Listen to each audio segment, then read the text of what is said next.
Ordinary young man whose only possession Des is jeunes their comme lives. les autres, qui ne possédaient rien d'autre que leur vie. Ils ont grandi et vécu en paix ici. Lived here peacefully. Un jour, les affrontements ont commencé, le Natal est Then devenu un suddenly territoire they de guerre. invaded, it became a war zone. Harry Gwala, chef de l'African National Congress du Natal, visite un cimetière de martyrs. They chose to die so that the village could. Die jungen Männer wollten nicht aufgeben, von hier weggehen. Sie wählten den Tod, damit das Dorf friedlich weiterleben könne. 86 sind hier begraben. Mehr noch an anderen Plätzen. Es ist furchtbar.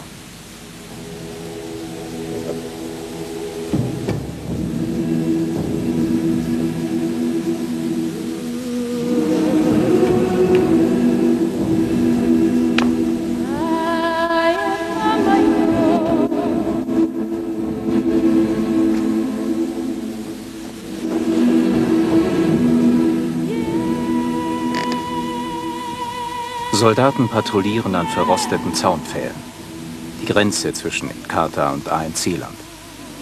Hier nahe des Dorfes Richmond. Un village de tendance ANC. Les affrontements ont été particulièrement violents. Les guerriers zoulous de l'Inkatha ont détruit les maisons et les voitures. Ils ont tué tous ceux qui ne s'étaient pas encore enfuis. Après une lutte acharnée, l'ANC a enfin pu reconquérir le village.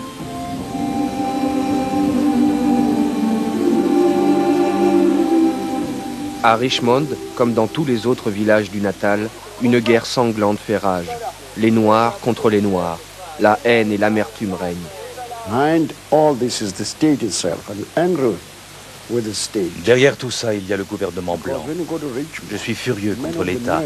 À Richmond, la plupart des crimes n'ont pas été commis par l'Inkatha, mais par certains membres des forces de sécurité. you must remember that the security Les forces forces of de this sécurité de ce pays sont les produits psychologiques de l'apartheid. Elles doivent donc défendre ce système. Quiconque lutte contre l'apartheid est leur ennemi. and anyone threatening apartheid is their enemy. Hence the Par apartheid conséquent, l'ANC est leur principal enemy ennemi. number one. Les écoliers ont été attaqués par des partisans de l'Inkatha. Des dizaines d'enfants sont morts. Le cimetière situé près de Richmond est dédié à leur mémoire. La terreur du Natal, c'est le surnom donné à Harry Gwala, le chef de l'ANC. Lui aussi est resté impuissant face à tant de violence. On dit de Gwala que c'est un militant, un homme qui ne recule pas devant le combat.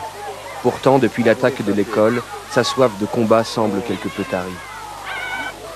Some of them were little schoolboys. Certains d'entre eux étaient de jeunes écoliers, âgés de 11 ans à peine. Le plus vieux avait 25 ans, c'était le vieil homme. Ils étaient tous très jeunes. Ils aimaient leur mère. Loved their mothers. Ils manquent à leur mère maintenant. Their mothers are missing them now.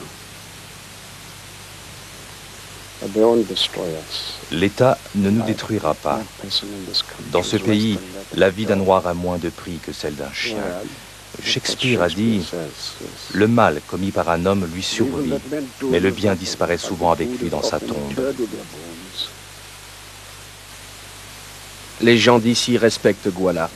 Dès que l'occasion se présente, il quitte son bureau pour se rendre à Pietermaritzburg, la capitale du Natal, et dans les villages environnants. Gouala a passé plus de 20 ans en prison, à Robben Island, l'île qui fait face à Kapstadt.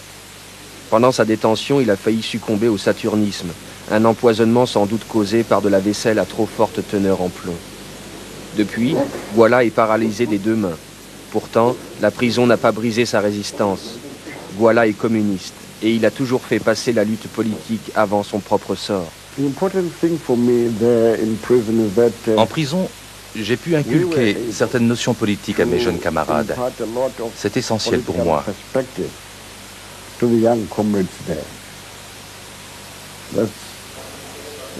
Grâce à cela, j'ai l'impression de ne pas avoir perdu mon temps là-bas. Gouala était détenu dans le couloir des prisonniers politiques, non loin de Nelson Mandela, son interlocuteur et ami de longue date.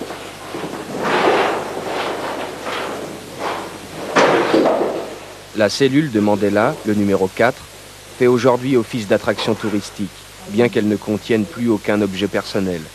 Gouala pense souvent à ses années de prison.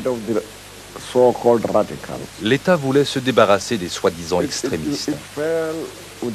Cela faisait partie de sa stratégie générale. Il nous terrorisait, voulait nous forcer à la soumission.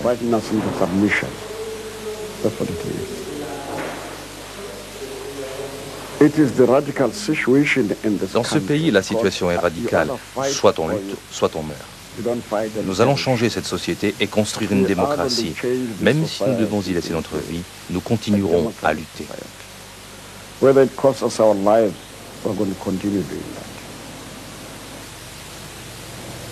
Chaque jour, des hommes meurent au Natal.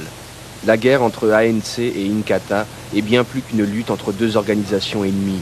C'est une lutte entre l'ordre nouveau et l'ordre ancien, entre les idées modernes et les idées traditionnelles.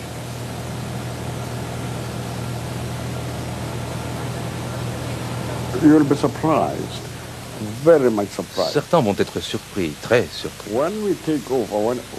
Quand nous, les membres de l'ANC, nous serons au pouvoir, nous aurons encore plus de problèmes qu'aujourd'hui.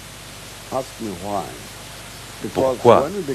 Parce que les gens attendront tellement de nous que nous ne pourrons pas répondre à tous leurs espoirs. Beaucoup diront que la situation était bien meilleure avant. Ce n'est pas parce que l'ANC parle de démocratie que la situation va s'améliorer immédiatement. Il nous faudra patienter au moins 10 ans avant de voir le résultat concret de notre lutte. Jusqu'à présent, près de 4000 personnes sont mortes au Natal. Cette effusion de sang est encore loin de toucher à sa fin. La réconciliation, cela voudrait dire réconcilier les gens avec l'apartheid. C'est impossible. Totalement impossible.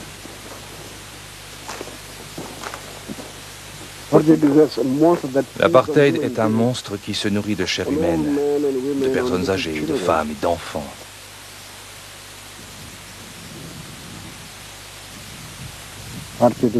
L'apartheid, c'est monstrueux. Vraiment monstrueux.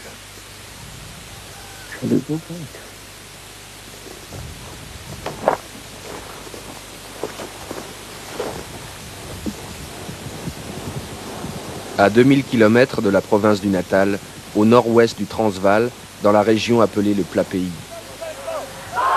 Une manifestation sportive à Falarborva, lors de laquelle plusieurs écoles s'affrontent.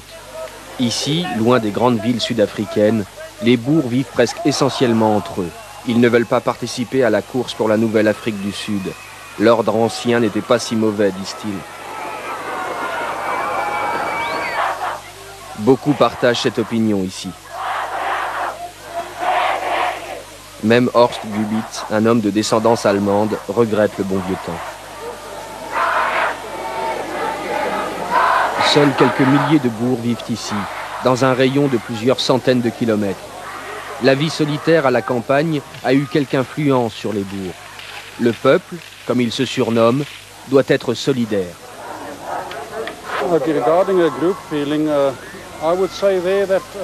Nous, les boers, nous avons le sentiment d'appartenir à un même groupe. En fait, nous nous attachons à aider nos voisins ou nos amis. Nous n'essayons pas de vivre de manière individualiste. Au contraire, nous nous entraidons. Nous sommes conscients d'appartenir à une même communauté.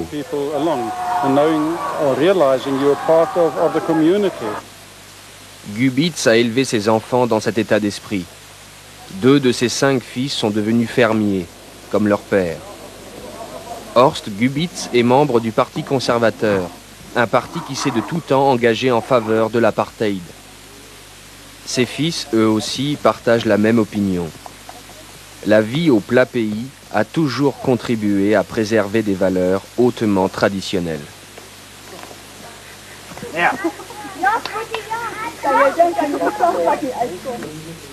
Nous sommes invités à partager leur petit déjeuner. Vous inviteriez aussi un noir chez vous? Leur demandons-nous.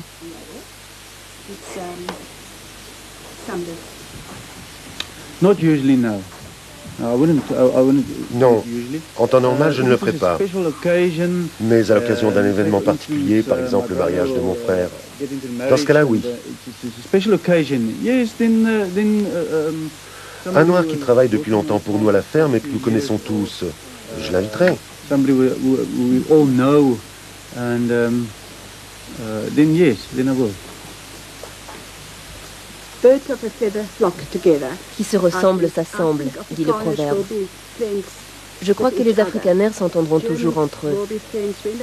Quand on s'installe dans un pays, on se rapproche des siens, on se regroupe dans la même région. À ce stade de ma vie, je ne vois aucun noir que j'aimerais compter parmi mes amis, ni même inviter chez moi.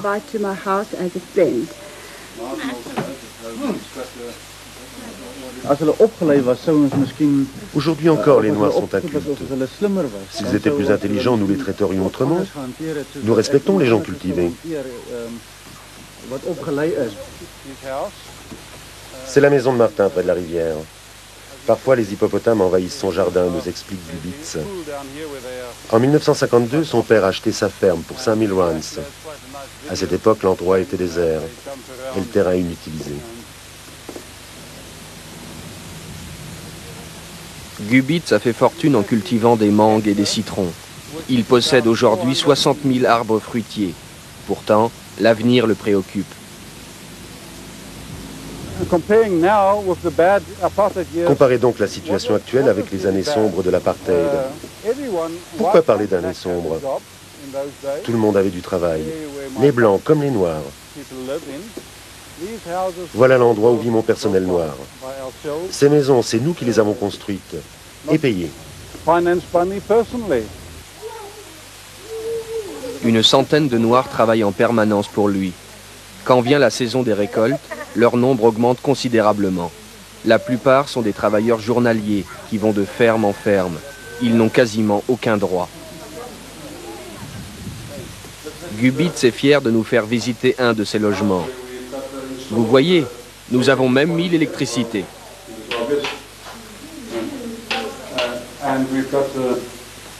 Entrez donc dans cette pièce. Gubitz a financé la construction de ces baraquements. L'ensemble de ces biens se monte à plus de 50 millions de francs.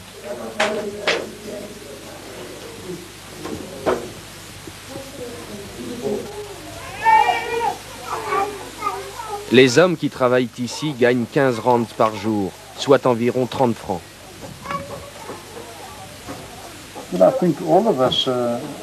Je crois que nos conditions de vie à tous se sont améliorées, même celles des Noirs. Ils ont des radios, et certains ont même l'électricité.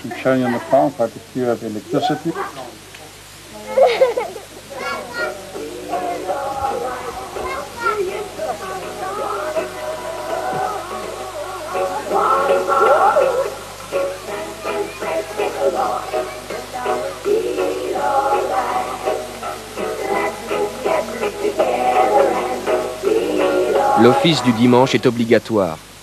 Gubitz et sa famille appartiennent à l'Afrikaner Protestantkerk, une église réservée aux Blancs. L'AP Kerk s'est séparée de l'église réformée hollandaise, la NG Kerk. Pendant plus de 3 siècles, cette église avait invoqué des arguments religieux pour justifier l'apartheid. Aujourd'hui, elle s'est ouverte aux Noirs, et de nombreux protestants extrémistes la trouvent trop libérale.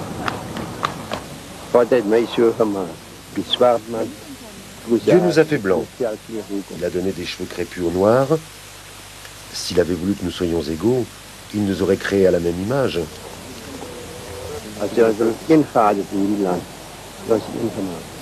Dieu n'a pas voulu que nos races se mélangent. Quand un noir vient chez moi, il ne sait pas se tenir.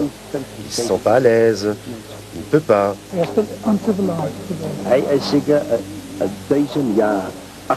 Les Noirs ont plus de 1000 années de retard sur la civilisation blanche. C'est certain.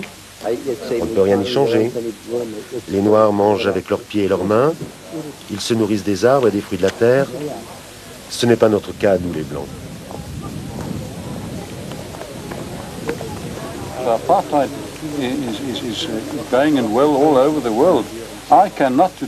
L'apartheid existe dans le monde entier.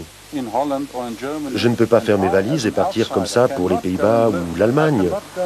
Pour m'installer et travailler là-bas, je dois impérativement obtenir l'accord des gens qui y vivent. C'est aussi une forme d'apartheid.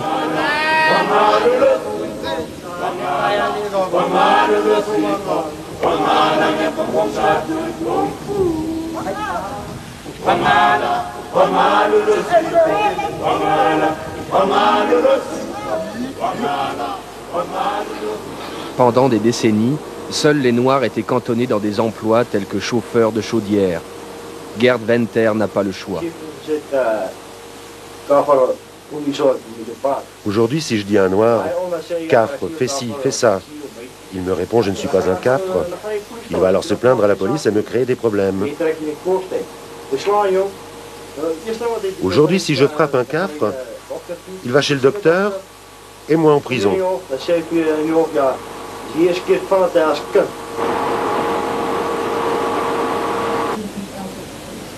On défend farouchement ces maigres possessions. Ce chien est censé effrayer les cambrioleurs potentiels. La famille Venter habite à Eastline, une banlieue de Pretoria. Gerd Venter a 30 ans. Il est marié et a 3 enfants. Les Venter comptent parmi les Blancs pauvres d'Afrique du Sud, dont le nombre augmente continuellement. L'apartheid a pris fin et ces Blancs, en particulier les boers, ignorent comment survivre. À qui la faute? Pour eux, la question ne se pose pas. Aujourd'hui, je dois dire un noir. Avant, on les appelait autrement. Non, je n'ai plus le droit de le dire. C'est interdit maintenant. Les boers, avant, ils les appelaient des cafres. Comme ça. Aujourd'hui, c'est interdit. Les Venter ont acheté leur maison à une époque meilleure. À présent, ils n'ont même plus l'argent nécessaire aux réparations les plus urgentes. Même le papier peint est un luxe pour eux.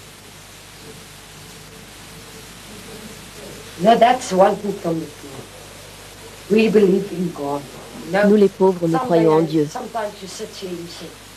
Parfois, je reste assise ici, à me demander ce que je vais bien pouvoir donner à manger à mes enfants.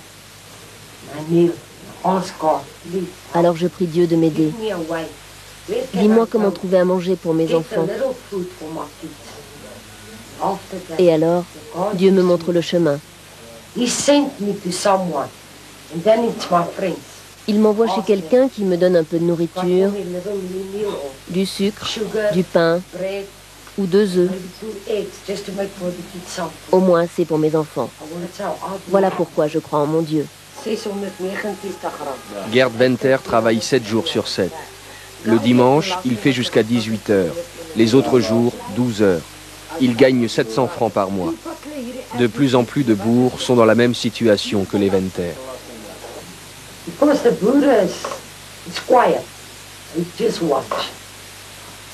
Les boers restent sans rien dire. Ils observent. Mais un jour, ça va exploser comme une bombe. Ce sera alors le 2e Blood River de l'histoire. Un vrai massacre. Les Noirs contre les Blancs. Moi, j'y serai pas, je peux vous l'assurer. Ça va être horrible. De nombreux boers subsistent uniquement grâce aux œuvres de bienfaisance. Dans la seule ville de Pretoria, 7000 familles, environ 28 000 personnes, vivent de la charité. Avec la fin de l'apartheid, les Blancs ont perdu leur emploi réservé, longtemps garanti par la loi. Ils ont été remplacés par une main-d'œuvre noire moins coûteuse. Aujourd'hui, l'État ne leur apporte plus aucun secours. L'alcool et la drogue ont fait leur apparition dans la communauté bourre. Le taux de suicide a considérablement augmenté. Les chances d'amélioration sont assez faibles. Les emplois sont rares.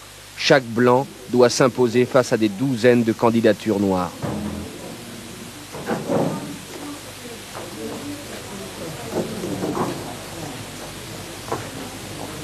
Pendant des siècles, l'unité des bourgs était une véritable légende. Aujourd'hui, cette fraternité n'est plus de rigueur. Les riches nous regardent de haut. Ils nous méprisent. Juste parce que nous sommes pauvres et que nous essayons de grappiller par-ci par-là de quoi survivre. Quand la guerre va éclater, les riches vont souffrir, mais pas nous les pauvres. Nous savons ce que c'est la souffrance et nous la supportons.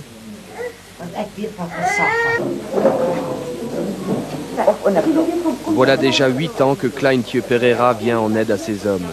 Elle a vu comment nombre d'entre eux ont perdu toute confiance en eux. Nous vivions dans un pays de cocagne. Et je crois que personne n'imaginait qu'il pourrait un jour en être autrement. Si les voisins avaient une piscine, on s'en offrait une aussi. Si les voisins avaient une voiture, on s'en achetait une aussi. On pouvait tout se permettre. Et soudain, du jour au lendemain, tout cela a pris fin. Que faire alors ? Certains, délaissés par les œuvres de bienfaisance, habitent et travaillent dans ce camp, à 50 km de Pretoria. 47 personnes vivent ici, sur les terres d'un fermier secourable. À Pretoria, ils étaient contraints à vivre dans les rues et à dormir dans les parcs. L'administration bourre de la ville n'a pas toléré plus longtemps leur présence.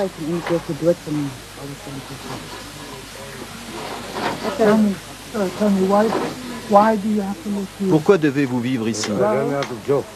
Je n'ai pas de travail. Il n'y a plus de travail pour les Blancs, juste pour les Noirs. Comment est-ce possible? Vous aviez du travail avant? Oui, bien sûr. Nous avions notre propre maison et un bon travail très agréable. Mais son employeur a décidé de ne plus prendre que des Noirs et des Métis. Alors mon mari a été renvoyé. La plupart des habitants de ce village de toile ont vécu la même histoire. Des dons privés sont le seul secours qu'ils reçoivent encore.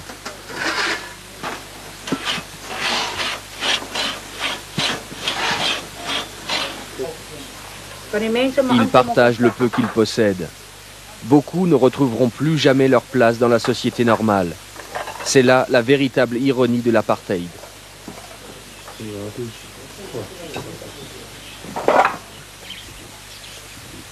Les Blancs pauvres d'Afrique du Sud, presque uniquement des bourgs, subissent en fin de compte le revers d'un système social qui, pendant des décennies, leur a fait croire à la supériorité de leur couleur de peau.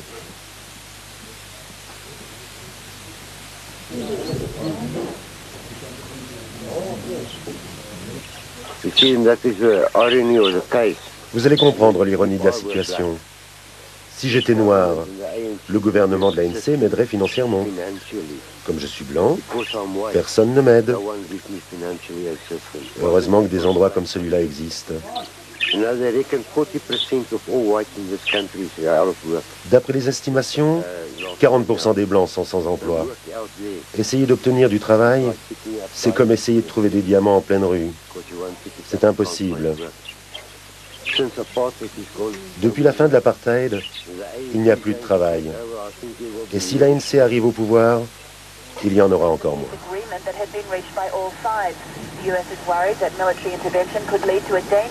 À Soweto, la plus grande ville d'Afrique du Sud, vivent 3 millions de personnes.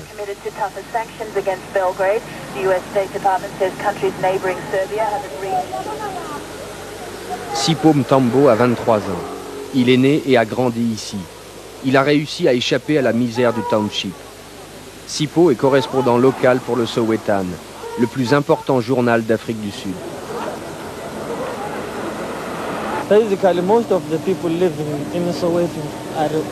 La majorité des habitants de Soweto appartiennent à la classe ouvrière. 30% d'entre eux sont sans emploi. Beaucoup tentent de se débrouiller comme ils peuvent. Ils deviennent vendeurs à la sauvette, comme ici. Les gens essayent de se faire un peu d'argent avec n'importe quoi.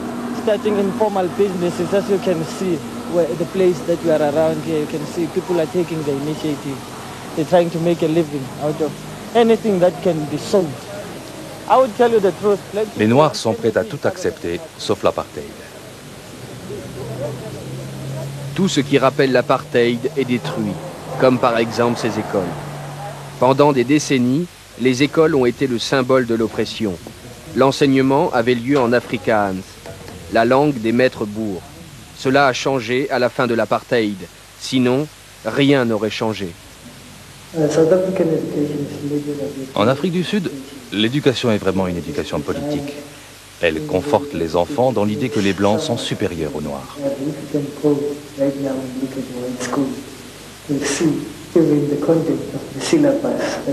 L'organisation des locaux montre bien la séparation entre maîtres et esclaves. En Afrique du Sud, les enfants blancs apprennent à se comporter comme les maîtres des enfants noirs. L'apartheid existe encore aujourd'hui. Dire qu'il a disparu, c'est juste des belles phrases à but politique. La génération perdue d'Afrique du Sud. C'est ainsi que l'on désigne souvent les jeunes des townships.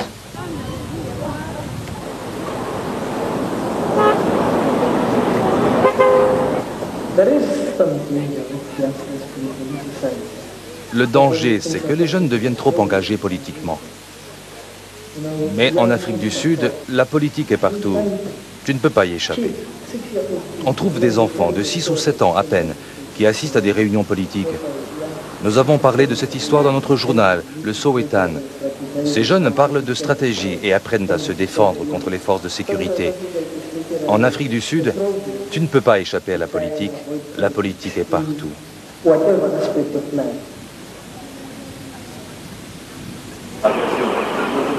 Depuis des décennies, le Sowetan, le plus important journal d'Afrique du Sud, est la voix du peuple noir. Le Sowetan s'est toujours attaché à concilier blanc et noir. Il n'a jamais ménagé les différents gouvernements blancs. De nombreux articles ont été censurés. Des éditions entières ont été retirées de la vente par le gouvernement. Quel changement apporterait un gouvernement ANC? C'est la question que nous posons à Agré Claast, rédacteur en chef du Sowetan. L'ANC aura d'énormes difficultés pour venir à bout de la situation désastreuse dont il héritera. C'est pourquoi je crains que l'ANC ne soit pas capable de rendre les gens particulièrement heureux. Il ne pourra pas répondre à leurs attentes. J'ai peur que l'ANC n'en vienne alors à durcir sa politique. Dans ce cas-là, il commencera par limiter la liberté de la presse. Car nous n'hésiterons pas à dénoncer les erreurs de l'ANC comme nous l'avons toujours fait auparavant quand la minorité blanche était au pouvoir. Le problème, c'est que tout le monde attend que l'ANC fasse mieux que le gouvernement blanc. J'ai bien peur que l'ANC en soit incapable.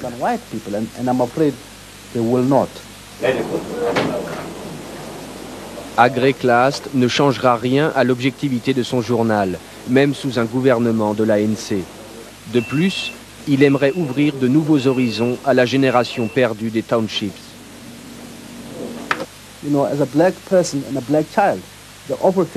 Pour un noir, pour un enfant noir, le pire, c'est de ne pas connaître le vrai visage de l'Afrique du Sud. Il s'imagine que le monde tout entier est un township. Et parce que le monde est un township, c'est un monde très triste qu'il veut détruire. Il devient alors gangster ou communiste. Nous montrons aux enfants qu'il existe un autre monde au bord de Soweto. Un monde avec des montagnes, des forêts et des rivières. Nous multiplions ces actions pour que les enfants comprennent mieux le monde, leur monde.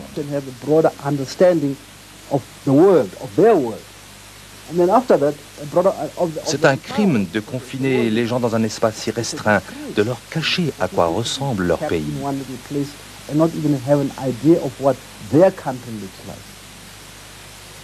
Beaucoup de ceux qui se sont rebellés contre la vie dans le township Cette immense prison ont dû payer de leur vie. Ils reposent ici, au cimetière Avalon de Soweto.